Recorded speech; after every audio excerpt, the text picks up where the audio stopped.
ខ្លាញ់ចាប់តាមធ្វើណាអូខេយើងចាក់ខ្លាញ់មកឈៀវអូខេនេះ healthy ឈៀវរសជាតិឆ្ងាញ់អូខេភ្លុំឲ្យមកកាត់សិន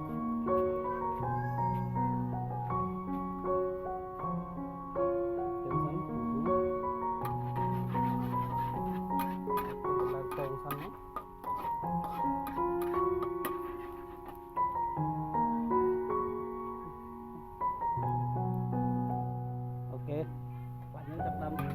ខាងរឹប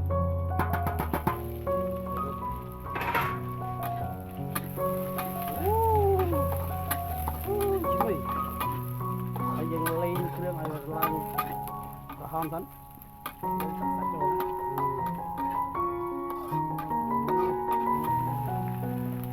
ហើយយើងកកវាទៅ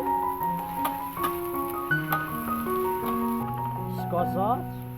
មួយស្លាបព្រាបាយ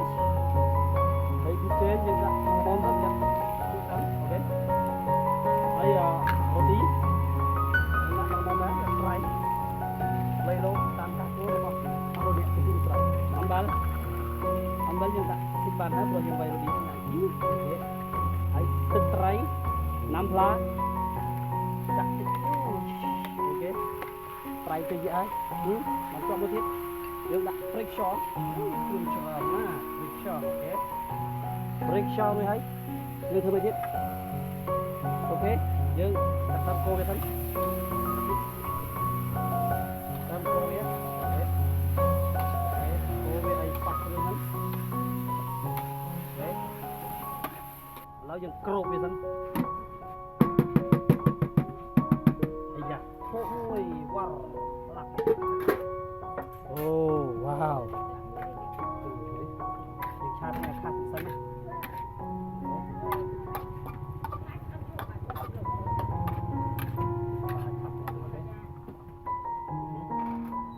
បើភ្លើងមកកប់នៅកប់ហើយ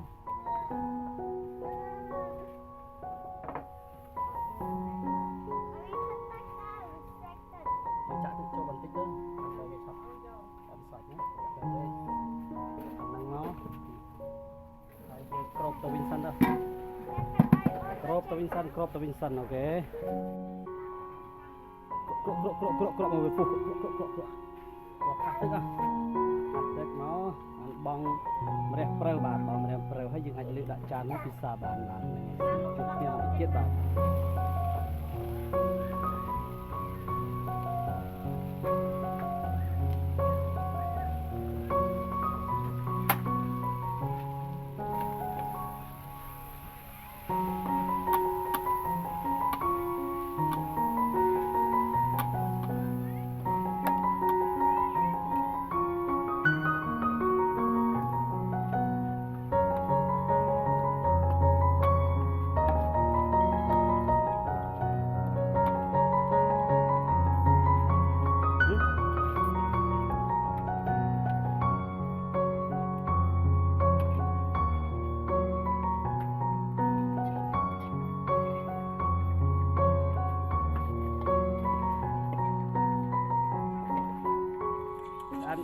ăn bạt